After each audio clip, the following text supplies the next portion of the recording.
Russia launched hundreds of drones and dozens of missiles in a large-scale attack across Ukraine overnight on Wednesday. The strikes targeted energy and transport sites as well as civilian infrastructure in several regions, according to authorities. At least 46 people were injured in Kharkiv, the regional governor said, as firefighters worked to battle blazes and evacuate residents. In Ternopil in western Ukraine, 10 people died after two 9-story residential buildings were hit.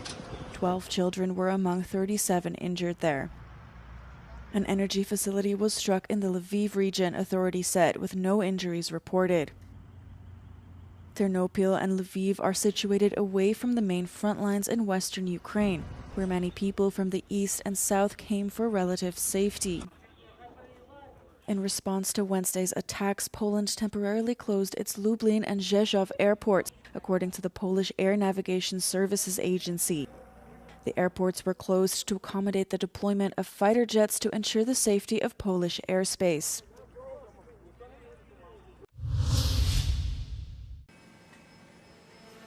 Europe is trying to rearm fast, but is lacking qualified people to design or produce the volume of material needed. To meet this challenge, the European Commission on Wednesday proposed an upskilling plan as part of its defence industry transformation roadmap. The EU says it wants 600,000 people to be upskilled or reskilled for the defence industry by 2030. Andrius Kubilius, the European Commissioner for Defence, told Euronews that the measures aimed to upskill around 12% of the existing defence and aerospace workforce each year. This shortage is a problem for both the supply side, where disruptive technologies such as AI and quantum are being developed for defense applications, and the demand side, where armed forces and procurement bodies need expertise to quickly acquire and integrate these new systems. In 2023, the EU defense industry generated around 581,000 jobs and a turnover of 158.8 billion euros. Afghanistan does not have the capacity to absorb returnees due to poverty, harsh climate conditions, the impact of recent earthquakes, and the Taliban's restrictions on women's and girls' rights, according to a report by the UN Development Agency. There is a disconnect between what is going on globally with saying, okay, you all have to head back into Afghanistan, and the ability for Afghan communities to absorb people coming back home. This inability to absorb returnees contrasts with the EU's efforts to reach an agreement with the Taliban to return rejected Afghan asylum seekers. It follows a call made by 20 European countries in October to return irregular Afghan migrants living in Europe, either voluntarily or by force. The number one issue to negotiate on as a European Union, as they look to either deport or return the Afghans seeking asylum or those who are already, there, I would say it's negotiating for the freedom and rights of women and girls. Over the past 2 years, more than 4.5 million people have returned to Afghanistan, mainly from Iran and Pakistan. Yet over 60% of returnee households had received no support in the past year. With 44 million people, Afghanistan is among the poorest countries worldwide. Nearly 2/3 of the population live under the poverty line. U.S. President Donald Trump hosted a lavish dinner at the White House as Saudi Arabia's Crown Prince Mohammed bin Salman visited the U.S. Among the guests was football superstar Cristiano Ronaldo, who has been the face of the Saudi Football League since joining club Al Nassr at the end of 2022, reportedly on a $200 million a year contract. Other notable guests were Apple CEO Tim Cook, Tesla founder Elon Musk, and FIFA president Gianni Infantino. The Crown Prince's visit is his first in 7 years and follows years of diplomatic isolation after Washington Post journalist Jamal Khashoggi was killed by Saudi agents in a consulate office in Istanbul in 2018.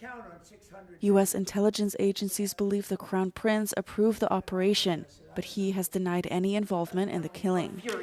that you are here in the Oval Trump Office. brushed aside reporters' questions about Saudi Arabia's human rights record in a meeting with the Crown Prince prior to the dinner. He knew nothing about During it. the meeting, Trump praised the Saudi Crown Prince and announced hundreds of billions of dollars in new Saudi investment in the United States. Both the U.S. House and Senate agreed to pass a bill to force the Justice Department to publicly release the case files of convicted sex offender Jeffrey Epstein. Donald Trump had initially been fiercely against making the files public after it was alleged that the U.S. president may be personally implicated. He has repeatedly pointed the finger at the Democrats, claiming the accusations came in an effort to, quote, deflect from the success of the Republican Party. However, momentum to release the files grew over time, even from within his own party. Pressure on Trump and Republican lawmakers continued to pile as survivors of Epstein's abuse rallied outside the Capitol on Tuesday morning. This is who Congress is fighting for. This is who the House of Representatives are fighting for. Republican House lawmaker Marjorie Taylor Greene, previously a staunch supporter of Trump, joined the protesters to display her support. These women have fought the most horrific fight that no woman should have to fight, and they did it by banding together and never giving up. And that's what we did by fighting so hard against the most powerful people in the world, even the President of the United States, in order to make this vote happen today. The U.S. leader eventually bowed to the growing momentum and said he would sign the bill if it would pass the Senate. The bill is now set to go to Trump for final approval.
The legendary Martha Graham Dance Company, America's greatest and longest-running contemporary dance company, is at the Athens Concert Hall, performing the anniversary production The First and the Future to celebrate 100 years since its founding.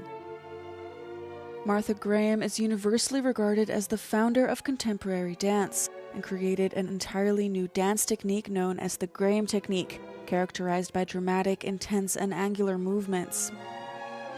Graham's work remains a reference point for generations of dancers and choreographers around the world. Jeanette Elber has been the artistic director of the group since 2005. She's been the company's lead dancer in the past and has worked closely with Martha Graham herself. Martha Graham has a reputation of being a great inventor in modern dance because she was the first choreographer to put human beings on stage. She was breaking away from a style of dance that was escapist, imaginary, fantasy, swans, flowers, kings and queens, and really showing us the human condition on stage. So that's the essence of Martha Graham's discoveries, finding a way of moving. Martha Graham's goals were to, in her ballets, to really get down to the essences of human expression. So these essences, they travel through time. They're recognizable to today's generations just as they were to the generations 100 years ago when Martha was creating these works. The First and the Future was especially created in celebration of the 100th anniversary of the group's founding in New York in 1926. It is a dialogue between iconic works by Martha Graham, such as Chronicle and Errand into the Maze, as well as bold new productions such as Cave by Hofes Schechter. The 6 performances at the Athens Concert Hall are running from the 20th to 23rd of November. Today's programs that we put together for our audiences are not only the Martha Graham classics, but new works from some of today's top choreographers. And we find there's a real conversation between the classics and the works created today because they all speak to the human condition, and these works have something to say to each other.